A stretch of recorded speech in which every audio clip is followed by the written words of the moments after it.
Dear students of class 11th, let us continue EVS, and today we will discuss the intraspecific interactions, as we have already completed interspecific interactions, both positive as well as negative.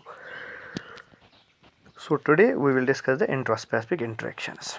The interactions that occur the members of the same species are known as intraspecific interactions. वो interaction जो एक ही species के members के बीच में होती हैं उन interactions को इंट्रास्पेसिफिक इंटरेक्शंस कहते हैं.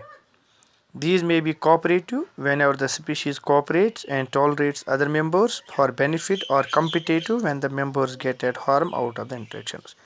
तो ये इंटरेक्शंस भी टू टाइप्स की हो सकती हैं, कोऑपरेटिव भी हो सकती हैं, ये इंटरेक्शंस कॉम्पिटिटिव भी हो सकती हैं. कोऑपरेटिव में अगर एक ऑर्गेनिज्म कोऑपरेट करता है, उसमें से किसी को नुकसान नहीं पहुंचता है, या कॉम्पिटिटिव भी हो सकती है वायर एक मेंबर, अगर हम एक मेंबर की बात करेंगे उसको नुकसान हो सकता है इस इंटरेक्शन से जब कंपटीशन होगा. तो पहले हम कोऑपरेटिव इंटरेक्शंस को डिस्कस करेंगे. In biological world, some organisms depend on each other in a cooperative manner in order to survive and reproduce in a better way is known as cooperative interaction. वो वाली interaction जिसमें एक organism cooperate करता है इसलिए कि वो survive कर पाए और उसकी रिप्रोडक्शन हो जाए, ठीक है ना, अच्छे तरीके से, उस मेथड को कहते हैं कोऑपरेटिव, इस इंटरेक्शन को कहते हैं cooperative interaction. Here members of the species work towards the common and. वहाँ पे जितने भी मेंबर्स होते हैं उनका कॉमन गोल होता है, ठीक है ना.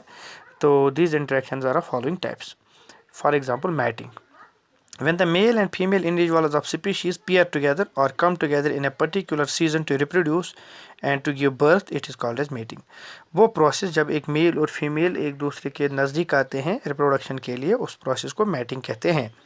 So different animals have got different reproduction methods as they come close for mating by making communication in terms of singing, dancing, production of sex hormone, producing mating calls when both the sexes are receptive and ready to mate.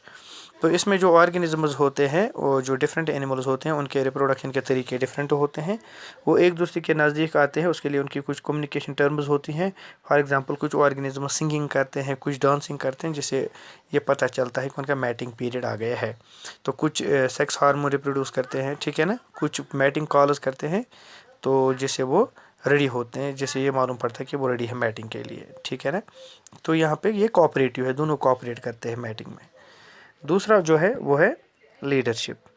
It's a cooperative intraspecific interaction where individuals of a species follow a particular member call the leader for ensuring safe and secure survival of the entire group. तो leadership एक ऐसी cooperative interaction है जिसमें जो भी individuals होते हैं, species के जितने भी इंडिविजुअल्स होते हैं, वो एक ही लीडर की कॉल को मानते हैं, ठीक है ना, ताकि पूरा ग्रुप जो है वो सर्वाइव कर पाए. The leadership is generally the leader generally an adult who keeps the members of the group together home on move. तो लीडर यूजुअली एडल्ट होता है जिसके इशारों पे बाकी सारी मेंबर्स मूव करते हैं. All the members have to follow the leader in various aspects such as when the group will move from one location to another. तो इसमें जितने भी members होते हैं वो लीडर की कॉल को समझते हैं, लीडर की कॉल को मानते हैं, ठीक है ना, जब वो एक दूसरी जगह से दूसरी जगह जाते हैं. Being interdependence between the members of group, the leader does not enjoy and special privilege. When the group leader is a male, it is known as patriarchal herd, while as the female leader, the herd is known as matriarchal herd. तो अगर एक group ऐसा होगा जिसका mail होगा leader, उसको group को कहते हैं पैट्रियार्चल हर्ड, और अगर फीमेल होगी तो उसे मैट्रियार्चल हर्ड कहते हैं. तो नेक्स्ट वन जो है that is territorial behaviour. Every organism in its natural environment search for food. जो भी ऑर्गेनिज्म होता है अपने एनवायरनमेंट में वो फूड सर्च करता है.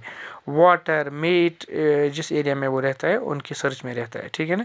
Such an area is known age home range. जिस एरिया में वो ये चीज़ें सर्च करता है उसे कहते हैं उसका home range. The area with in which an organism performs it's daily activities in is its home range, and actively defended area within the area is its territory.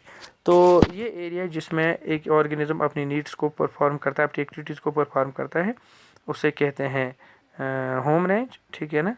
और वो वाला एक्टिवली एरिया जिसमें वो अपने आप को डिफेंड भी कर पाता है उसे इसकी टेरिटरी कहते हैं।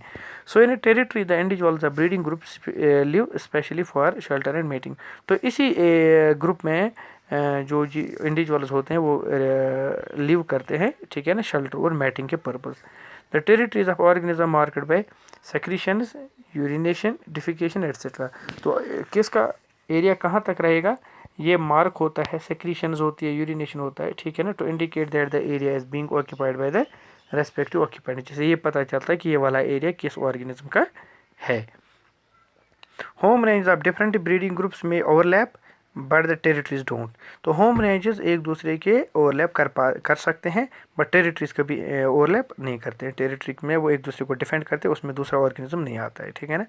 The territorial behaviour ensure security of family, food supply and made for reproduction. तो टेरिटोरियल जो टेरिटरी होती है, जो ये बिहेवियर होता है टेरिटोरियल बिहेवियर, इसमें जो ऑर्गेनिज्म होते हैं वो एक दूसरे को इसमें जो सिक्योरिटी ऑफ फूड होती है, फूड सप्लाई की, फैमिली की, मेटिंग वगैरह होती है। It also provides privacy of complex reproductive cycle. तो प्राइवेसी कम्प्लेक्स रिप्रोडक्टिव साइकिल भी इसमें होता है। Ensure population to be restricted within specific area, ठीक है ना। तो आज हम इतना ही पढ़ेंगे। Thank you very much.